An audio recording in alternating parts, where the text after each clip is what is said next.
Okay, there's a ghost in my heart, fading sounds of long laughter, of giggles under the covers, and a voice that slips through the campfire smoke. A ghost hugging me, and it's you. And I promise to hold the memories for us. I love you. So I wrote that for us. The Alzheimer's Society provides support, information, and resources to anyone that may be experiencing memory loss, and that would be possibly Alzheimer's disease, as it is the #1 dementia.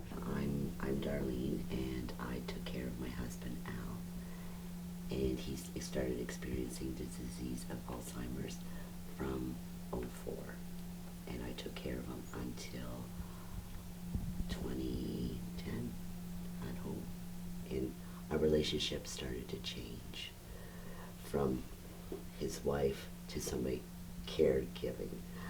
And being a nurse, the step was okay, but it was so hard to say goodbye to our relationship. So at the Society, our main goal is to make sure that no one is going through this disease alone.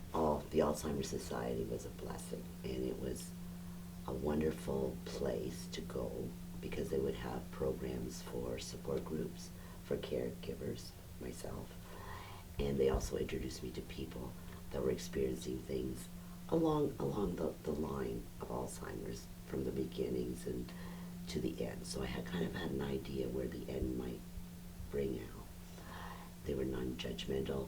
We shared laughing because, oh my God, my husband was out directing traffic, and I could share my crises, and they would look funny, and we would just laugh, and we were able to sort of turn those crises.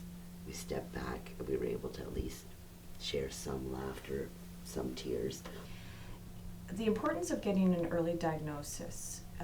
It gives a person an opportunity to maybe try some of the medications that are available.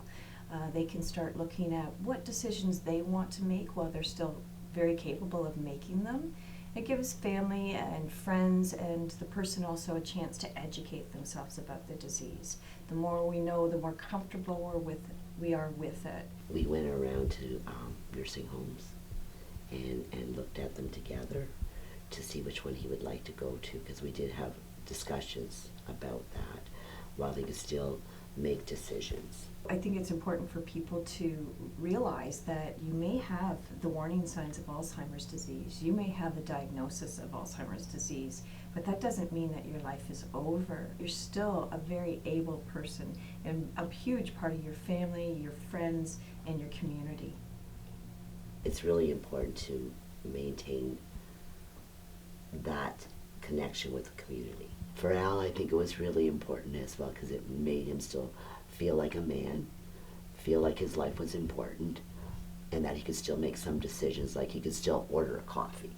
But he also still played his drums. He was a drummer as well. And so he still stayed connected with his musical community.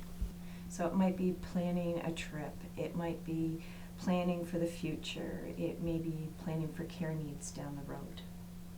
What people refer to as a bucket list, I refer to as a life list. Mm-hmm. So we were able to connect, finish up some of those wishes that Al still had. In fact, we all went to Alaska together, even after Al was in the nursing home. My mom, Noreen, and Al and I, we went to Alaska. That was really important for him. Get all your ducks in a row so that you won't have any problems. Look at all the resources in your community. Come to the Alzheimer's Society, and they're so supportive. And they'll even though you may not know the path or where you should go, they'll help you out. They'll take you by the hand and say, listen, this is what we can do for you. And if they can't help with that problem, they'll find somebody that could. What is a memory worth to you? Okay, I thought about this, and memories like snapshots of our relationship together and what we shared in our love together. It's like a diamond path and that I follow through our relationship, through photos and memories. And those photos give me those memories back. And it's something I carry for the two of us, for Al and I, that I save them for him. So those are, memories are so important that we, thank God we made those memories as our relationship progressed, even though he was diagnosed with Alzheimer's and it started interfering with the good part of our lives. We had still had good times.